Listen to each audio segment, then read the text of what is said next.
Muy buenos días, queridos estudiantes. Bienvenidos a la materia de Ciencias Naturales.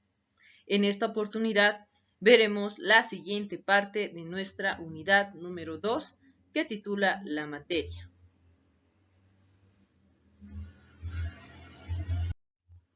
Los contenidos que veremos son las propiedades de los estados de la materia, el modelo corpuscular de la materia y las partículas y los estados de la materia.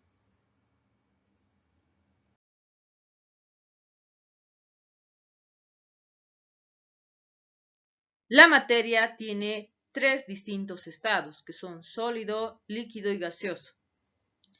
Y a su vez, estos tres estados tienen y presentan distintas propiedades, tales como son la masa, volumen, forma, compresibilidad, expansibilidad, disposición de las partículas y grados de libertad. En cuanto al estado sólido y masa, tanto en los líquidos como en los gases, tienen una masa definida. En cuanto al volumen, nos dice que los sólidos no se adaptan al volumen del recipiente. Es decir, por ejemplo, yo tengo una taza aquí, y voy a tratar de introducir mi celular de esta manera, digamos, en la taza, ¿no? Como ven, este es un objeto sólido, este es un objeto sólido, y si yo lo vierto o lo pongo dentro de lo que es esta taza, la forma de mi celular no cambia como es un objeto sólido. Luego tenemos lo que son los líquidos. Los líquidos nos dicen que no se adaptan al volumen del recipiente. Es decir, por ejemplo, yo tengo una jarra de 1 litro, y yo le echo una taza de agua, por ejemplo, ¿no? Una taza no va a expandirse, ¿no? No va a aumentar su volumen de este líquido, simplemente va a ser una parte de ese litro, ¿no? Mi taza. Muy bien. Luego nos dice que se adaptan al volumen del recipiente, los gases, en el caso de los gases. Por ejemplo, ¿no? Yo tengo una caja e introduzco, por ejemplo, una especie de gas, por ejemplo, ¿no? Dentro de esa caja, pues va a adaptarse al volumen del recipiente, ¿no? Va a adaptar la forma. Por ejemplo, en el caso de los globos, por ejemplo, los globos de helio, por ejemplo, el helio se adapta su volumen al recipiente, es decir, al globo, ¿no? Luego tenemos la forma. Estas se adaptan a la forma del recipiente, ¿no? Por ejemplo, en el caso de los sólidos no se adaptan. Como hace rato les mostraba con lo del celular, no se adaptan. Luego, en caso de los líquidos, nos dice que se adaptan a la forma del recipiente.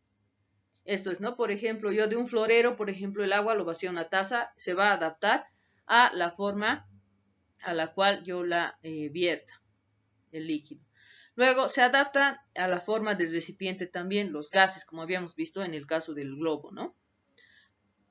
La compresibilidad. Esto se refiere a si se comprimen o no, es decir, si se pueden comprimir. Los sólidos no se pueden comprimir. Por ejemplo, yo tengo mi celular y este tiene una forma definida como objeto sólido, y yo no puedo comprimirlo, yo no puedo hacerlo más pequeño por más que lo apriete, ¿no? Los líquidos, una taza de agua siempre va a ser una taza de agua. Yo no puedo comprimirla apretándola con mis manos, por ejemplo, ¿no? Por esa razón, en cuestión de la compresibilidad, los líquidos no se comprimen. Los gases sí se pueden comprimir. Por ejemplo, ¿no? Nuevamente el ejemplo del helio dentro del globo, sí se puede comprimir. Lo podemos apretar al globo, ¿no? Obviamente no demasiado fuerte, ¿no? Porque este puede explotar. Luego tenemos la expansibilidad. Los sólidos no se expanden. Por ejemplo, mi celular no se puede expandir más de lo que ya es, digamos, ¿no? De su tamaño. Los líquidos tampoco se pueden expandir. Y los gases sí se pueden expandir. Por ejemplo, cuando olemos el aroma de una comida, por ejemplo. Cuando olemos un perfume. Esos son gases que sí se han podido expandir y por esa razón podemos olfatearlos, por ejemplo. Disposición de las partículas. En los objetos sólidos, las partículas están ordenadas en una forma de red. En los líquidos, las partículas están cercanas unas de otras, pero ya no están ordenadas, ¿no? Están como que dispersas, pero no muy lejos ni muy cerca tampoco, ¿no? Como en el caso de los sólidos. Y en el caso de los gases, las partículas están muy alejadas, muy alejadas. Están bastante distantes y en constante movimiento igual. En cuanto a los grados de libertad, se refiere a la vibración. En cuestión de los sólidos, hay una vibración, ¿no? De lo que son las partículas. En el caso de los líquidos, hay una vibración, traslación y rotación de manera restringida, ¿no? En el caso de los líquidos. Luego, en los gases también tenemos lo que es la vibración de estas sus partículas. Más adelante vamos a estar ahondando más sobre lo que son la vibración de las partículas.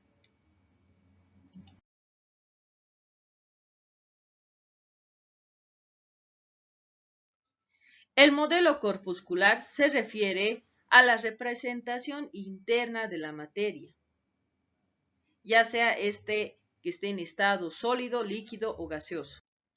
Por lo tanto, el modelo corpuscular plantea que la materia está formada por pequeñas partículas, estas especies de esferitas que ustedes ven, esas serían las partículas.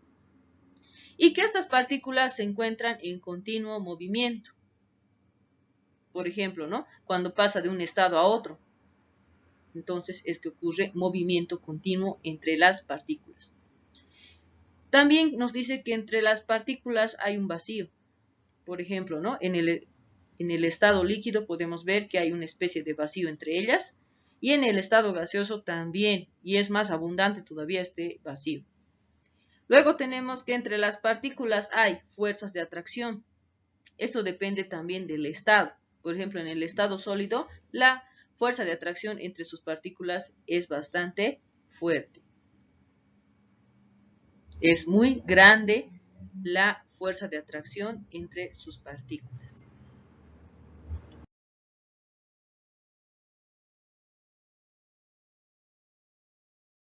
Las partículas y los estados de la materia nos permiten representar los estados de la materia, dependiendo de la intensidad de las fuerzas de atracción entre sus partículas. Por ejemplo, aquí tenemos una explicación también de lo que es el modelo corpuscular.